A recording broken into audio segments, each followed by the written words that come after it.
मैं ये क्वेश्चन आपसे करना चाहती हूँ कि लाइक हम राइट नाउ इन यूथ कि हम अपना हेल्थ इश्यूज़ भी फेस कर रहे हैं, हम अपने करियर के लिए, कूल बनने के लिए, स्टैंडर्ड ऑफ लिविंग के लिए बहुत सारे इश्यूज़ को हम फेस करते हैं, ठीक है। एंड प्लस कुछ ऐसी अपनी फैमिली से दूर हैं, कुछ के पेरेंट्स उनको ज़्यादातर right now they need them but they still far from them. तो ये fear of missing on this thing कि कैसे रिलेट कर सकते हैं कि हमें नहीं पता when is the last day या फिर हमारे पेरेंट्स का कब लास्ट डे है। सो ये जो फियर होता है हमारे अंदर की, गिल्ट भी रहेगा, एक रेस भी है, एक स्टैंडर्ड ऑफ लिविंग भी बनाना है, करियर भी बनाना है, फैमिली भी देखनी है, अटैचमेंट्स हैं, तो उस सबसे कैसे ओवरकम करें जो माइंड में दो एक वॉर चलते रहते हैं। जैसे ही कोई हमारे पास में नहीं होता है तब ये थॉट्स आने लग जाते हैं माइंड में। जब उनके साथ होते हो तो क्या थॉट्स आते हैं? जब होते हो, जहां से भी आप आए हो, मान लो कहीं किसी सिटी से आप यहाँ पे दिल्ली में आए हो, आई एम श्योर तभी ये क्वेश्चन पूछ रहे हो, राइट? यस। तो जब वहां पर थे तब क्या थॉट्स आते थे? निकलूं यहां से। सही कह रहा हूं, गलत कह रहा हूं? तो वहां से तो निकल लिए, अब यहां आ गए, अब क्या थॉट्स आ रहे हैं? वहां चला गया। ये माइंड की प्रॉब्लम है।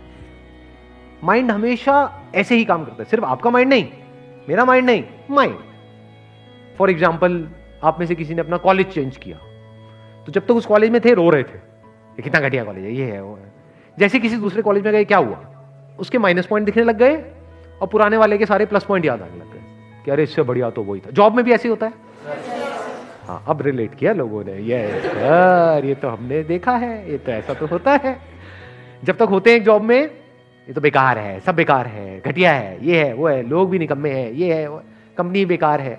जैसे ही वहां से चले जाते हैं क्या होता है? किसी दूसरी कंपनी में जाते हैं, हमें समझ आता है लोग सिर्फ वहां पे निकम्मे नहीं थे, यहां पे भी निकम्मे हैं। प्रॉब्लम सिर्फ वहां पर नहीं थी, यहां पर भी है। तो हमारा पूरा ध्यान वहां की प्रॉब्लम्स पे आ जाता है और पुराना जो भी हमारी लाइफ में था प्लस पॉइंट वहां पे चला जाता है। बॉयफ्रेंड गर्लफ्रेंड के केस में भी ऐसे ही होता है।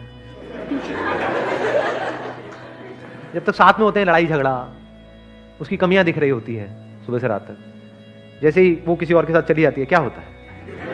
एकदम से अच्छी लगने लग जाती है। सही कह रहा हूं? सो अब इसका सोल्यूशन क्या है? You must understand it, you always have a switch.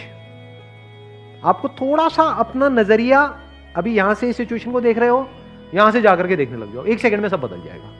For example, इसी सिचुएशन की अगर हम बात करें कि भाई हम कभी भी हमारी डेथ हो सकती है, और सिर्फ हमारी नहीं, हमारे जो लव वंस हैं, मान लो हमारे पेरेंट्स हैं, उनकी भी डेथ हो सकती है। सच है, इसमें गलत क्या है? तो इसका मतलब क्या कि पूरी जिंदगी उन्हीं के साथ चिपके रहें मरते दम तक? मान लो आप 18 साल की एज के बाद में घर से बाहर निकले, अब ठीक है, अपना आगे बढ़ो लाइफ में। जैसे पंछियों के केस में होता है। एक पंछी क्या करता है पता है? कभी देखा है? कोई पंछी बैठा है यहां पर? जैसे ही अंडे में से वो निकलते हैं, क्या बोलते हैं उनको?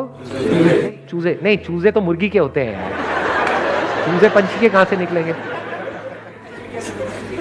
जो भी निकलता है, छोटे छोटे किसी पंछी के जब बच्चे निकलते हैं तो वो क्या करती है? फिर उड़ना सिखाती है। क्या वो उसको चिपका लेती है पूरी जिंदगी के लिए कि तू यहीं रहे? तो क्या कभी भी उड़ पाएगी? उसके जो बच्चे हैं वो कभी उड़ पाएंगे? तो क्या करती है? उनको लात मारती है। और कई बार क्या होता है, ऐसे में वो उड़ भी जाते हैं और कई बार नहीं भी उड़ पाते हैं, गिर करके मर जाते हैं, लेकिन वो लात जरूरी है।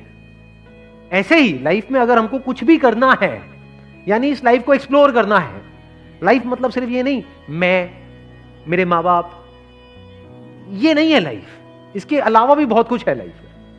तो अगर उस सबको एक्सप्लोर करना है तो जो भी हमारा कंफर्ट जोन है उसको छोड़ना पड़ेगा। दूर दूर रहेंगे लेकिन प्यार बना रहेगा। Please have a seat. बैठो। आपको एक बहुत मजेदार बात बताता हूँ। मेरी आदत क्या है, मैं कहीं भी जाता हूँ ना, तो मेरे मतलब जैसे किसी टैक्सी में जा रहा हूँ तो दोस्त बन जाते हैं। तो एक जगह है जहाँ पर मैं जाता हूँ, बताऊंगा नहीं कहाँ, हिमालय में कहीं पर है, नहीं तो सारे पहुँच जाओगे वहाँ पर।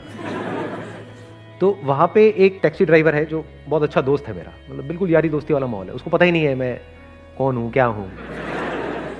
मैं जब भी वहाँ जाता हूँ उसको फ़ोन करता हूँ, वही मुझे एयरपोर्ट से पिक करता है, वही मुझे वहाँ पे छोड़ता है और हमारी पूरे रास्ते बातें होती रहती हैं। तो मुझे इतना फैसिनेटिंग लगती है उसकी स्टोरी। मैं आपको बताता हूँ क्या स्टोरी है। देखो, सिचुएशन वही है, देखने का नज़रिया थोड़ा सा अलग है। वो बंदा हरियाणा में गाँव से है, लेकिन वो पिछले 8-10 साल से उत्तराखंड में टैक्सी चला रहा है। वहां से वो महीने में एक बार 4 दिन के लिए छुट्टी लेता है, फिर वो अपने गांव जाता है। तो मैंने उससे पूछा, मैंने कहा यार तेरी वाइफ है, बच्चे हैं, मतलब कैसे रह लेता है तू उनके बिना 25 दिन तक, मतलब ये कोई लाइफ है? तू वहीं पे क्यों नहीं चला लेता टैक्सी? कहता मैंने एक बार ट्राई किया था 1 महीने के लिए, उसके बाद मेरी ऐसी हालत हुई थी, घर का मुर्गा दाल बराबर। कहते घर में बैठा रहा वहीं पे आसपास में घूमता रहा। कहते कोई वो ही नहीं थी, कोई मतलब लाइफ बोरिंग सी हो गई थी वहां पर, और बैठे बैठे लड़ाइयां हो रही हैं। कहता अब मैं 4 दिन के लिए जो जाता हूं ना, वो 4 दिन मेरे लिए बिल्कुल ऐसे होते हैं जैसे, उसके एग्जैक्ट वर्ड्स बताता हूं, जैसे कोई फेस्टिवल का माहौल है। उसने मेरे को अपनी वीडियोस दिखाई कि कैसे वो बच्चों को ट्यूबवेल पे ले गया और बच्चे कितना एंजॉय कर रहे हैं। एक सेटिस्फैक्शन देखा मैंने उस बंदे की लाइफ में, वो सेटिस्फैक्शन जो बड़े बड़े करोड़पतियों के अंदर नहीं होता है। क्योंकि हर तरह के लोगों से मैं इंटरेक्ट करता हूं लाइफ में। आई एम सो फॉर्चुनेट कि मेरे को हर तरह के लोगों से, मतलब ऐसे लोग जो बिलियनियर्स हैं, मिलियनियर्स हैं, वो भी मेरे टच में हैं, और ऐसे लोग जो कुछ भी नहीं है वो भी मेरे टच में है। बट इस बंदे के अंदर मैंने वो सेटिस्फैक्शन देखा और वो समझदारी देखी जो रेयर देखने को मिलती है। तो it is just a point of view. एक नजरिया उसका ये भी हो सकता था कि यार ये भी कोई लाइफ है, मुझे दूर रहना पड़ रहा है, मेरी फैमिली वहां पर है, मैं यहां पर हूं, ये क्या है, बेकार है, मुझे तो अपनी लाइफ ही खत्म कर देनी चाहिए। ये भी एक थॉट हो सकता है ना, बट उसका थॉट क्या है, बिल्कुल ही अलग। तो इट इज जस्ट अबाउट कि आप किस नजर से एक सिचुएशन को देख रहे हो। सारा खेल नजरिए का है।